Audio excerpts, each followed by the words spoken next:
Sir మాకేం సంబంధం sir? ఆయన ఏమన్నా మాకు వైసీపీ ప్రతినిధా, లేదంటే ఆయన కూడా అందరిలాగానే భూములు కొనుక్కుంటే మాకేం సంబంధం అని చెప్పేసి అంటారా?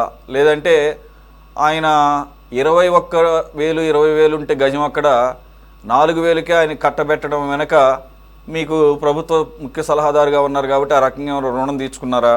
మరి తీర్చుకుంటే తీర్చుకోవచ్చు, కానీ పేదల పేరు చెప్పి అది కూడా సెంటు భూమి అంటే 48 గజాలు సార్.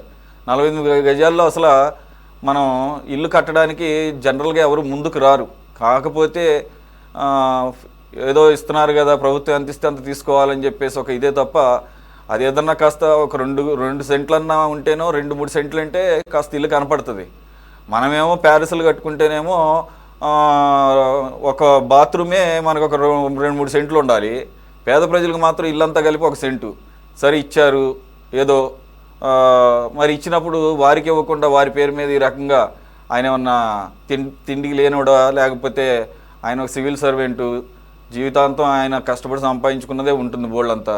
మరి ఎలాగూ దాన్ని ఏమంటారు, ఇంత తక్కువ ధరలకి ప్రభుత్వ సొమ్ముని లేదంటే కనుక రైతులకు సంబంధించిన వాటిని, అలాగే పేద ప్రజలకు చెందాల్సినటువంటి భూముల్ని ఆ రకంగా కట్టబెడతాన్ని ఎలా సమర్థించుకుంటారు?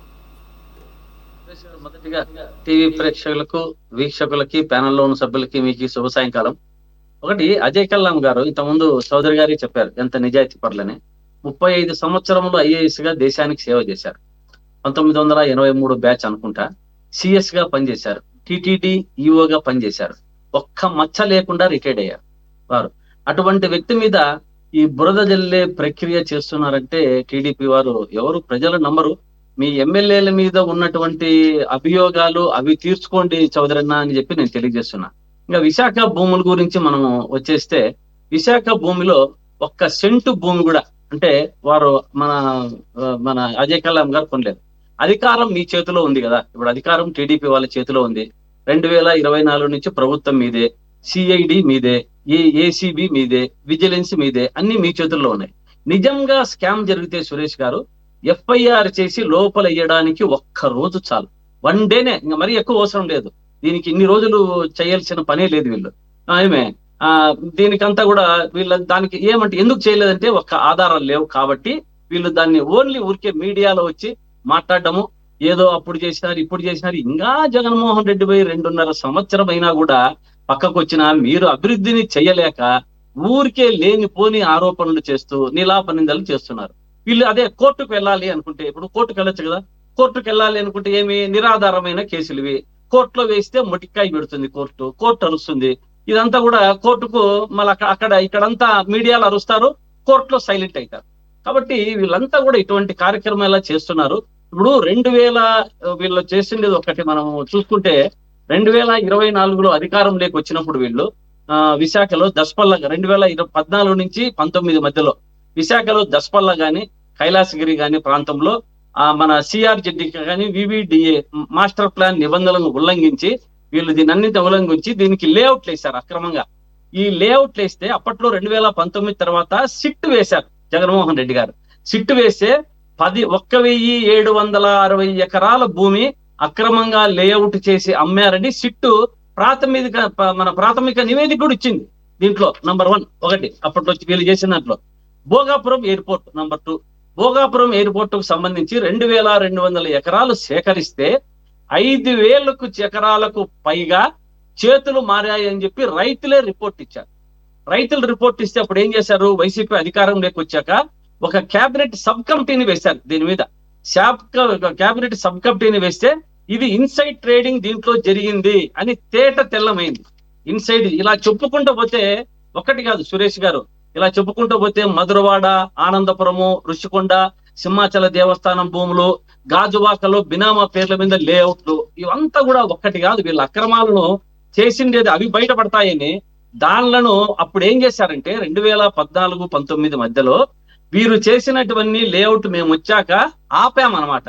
దానికి వీళ్ళు ఆపారు కదా అని చెప్పి కక్షపూరితంగా కోపంతో మేము దాచుకోలేకపోయాం, మేము దోచుకోలేకపోయాం అనే విధంగా వీళ్ళు ఈ రోజు ఈ ప్రక్రియ స్టార్ట్ చేసి 2014 టీడీపీ వారు వేసి అమ్ముకున్నారు. 2019లో మనకు వీళ్ళందరూ కూడా దేనికంటే అప్పుడు ఏదైతే మనం చేశామో దాన్నే వీళ్ళు అడ్డుకున్నారనే దాంట్లో ఒకటి చేస్తున్నారు. వీళ్ళు ఎంతసేపు ఉన్నా సింహాన్ని వేటాడలేక సింహము నీడను పట్టుకోవాలని చూస్తుంటున్నారు సురేష్ గారు. సింహాన్ని వేటాడలేక వీళ్ళు చేత కావడం లేదు, సింహము నీడను పట్టుకోవాలనుకుంటున్నారు. 2014-19 మధ్యలో వీళ్ళు చేసిన అక్రమాలు, వీళ్ళు చేసిన ఇది ఒక్కటే కాదు, వీళ్ళకంతా కూడా మనం ఏమనుకుంటున్నామంటే జనరల్ గా ప్రజలంతా కూడా మాట్లాడుకునేది ఏమంటే వైసీపీ హయాంలో అభివృద్ధి చేస్తే అవన్నీ స్కామ్, అప్పుడంతా అభివృద్ధి చేశాము దాన్ని స్కాములుగా పరిగణిస్తున్నారు. వీళ్ళు టీడీపీ హయాంలో ఇప్పుడు చేస్తున్నది 2014-19 మధ్యలో గాని ఇప్పుడు గాని వీరన్ని దోచుకుంటుంటే అవన్నీ స్కీములు, అంత స్కీములుగా పరిగణించుకొని బయటకు చెప్పేది స్టార్ట్ చేశారు. అంటే కేసులు వేయలేరు, ఊరికే టీవీల్లో పేపర్లో మాట్లాడుతుంటారు. ఆ విశాఖ స్కీమ్ అంటారు, రోజుకొకటి. సురేష్ గారు మనమే చూస్తున్నాం ఎన్ని రోజులుగా ఈ డైవర్షన్ పాలిటిక్స్ రోజుకోటి కొత్తగా తెస్తున్నారు, కొత్తగా ఏది మాట్లాడుతున్నారు, రోజు ఒక అంశాన్ని బయటికి తీసుకొస్తున్నారు. కానీ ప్రభుత్వం మీ చేతిలో ఉంది, ఎందుకు కేసులు లేకపోతున్నారు, ఎందుకు లోపల లేకపోతున్నారు, ఎందుకు కోర్టులకు పోలేకపోతున్నారు? మమ్మల్ని అక్రమంగా ఎవరైనా మాట్లాడితే అరెస్టు చేయడము అక్రమ అరెస్టు తప్ప వీరు ఏదైతే ప్రతి ఒక్క రోజు ప్రతి ఒక్క స్కామ్ను అని చెప్పుకుంటూ వచ్చి ఏదేదైతే ఆధారాలు లేకుండా నిరూపిస్తున్నారో దీనిలలో అంతా లోపలేయడంలే. ఏదన్నా మాట్లాడినారు, ఏదన్నా చంద్రబాబు నాయుడు గారిని మాట్లాడినా, లోకేష్ బాబు గారిని మాట్లాడినా, మన డిప్యూటీ సీఎం గారిని మాట్లాడినా అది పరిగణలోకి తీసుకుంటున్నారు. కానీ ఇవి ఏదైతే రోజు నిరూపిస్తున్నారో, ఏది ఆధారాలు చేస్తున్నారో, ఆధారాలు మోపుతున్నారో ఈ ఆధారాలకు ఏదైనా సాక్ష్యాలు ఉన్నాయా? సాక్ష్యాలు ఉంటే ఇమీడియట్ గా కేసులు వేయండి, కోర్టులకు పంపండి, దాన్ని మేము కూడా నిరూపించుకుంటాం కదా. మాకు కూడా అజయ్ కల్లాం గారికి నిరూపించుకునే అవకాశం ఇవ్వండి. ఎందుకు మీరు అట్లా ఊరికే పేపర్లకు టీవీలకు మాత్రమే ఎందుకు పరిమితం అవుతా ఉన్నారు? అట్లా కావద్దండి చౌదరి గారు. దయచేసి మీ పారదర్శకత మీరు నిరూపించుకోవాలి అనుకుంటే ప్రభుత్వంలో మీరేదో పారదర్శకంగా మాట్లాడుతుంటారు. పాపం అజయ్ కలాం గారిని మీరన్న కనీసం మంచివారు అని చెప్తున్నారు. ఇంకా చాలా మంది అయితే ఇంకా నోటికి వచ్చినట్లు పాపం వారిని మాట్లాడుతున్నారు. మీకెందుకో కొంచెం నీతి నిజాయితీ పరులు, కొంచెం ఆలోచన విధానం మీకుంది కాబట్టి మీరు మంచిని ఒక కోణంలో సమర్థిస్తా ఉన్నారు.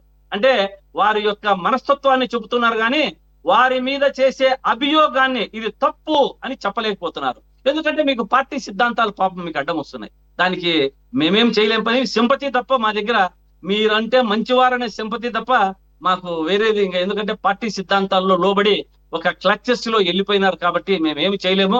కాబట్టి సురేష్ గారు, ఈ విశాఖపట్నం అయితేనేమి, వీరు ఆరోపిస్తున్నది ఏది అయితేనేమి 2.5 సంవత్సరములుగా ఏదన్నా కూడా వీళ్ళు మాట్లాడిండేది నిరూపించుకున్నారా? ఒక్కసారి మనం దాన్ని మాట్లాడుకుంటే ఇంకా మిగతాది ఏమైనా మనము ప్రజలు ఒప్పుకునేదానికి సిద్ధంగా ఉంటారు.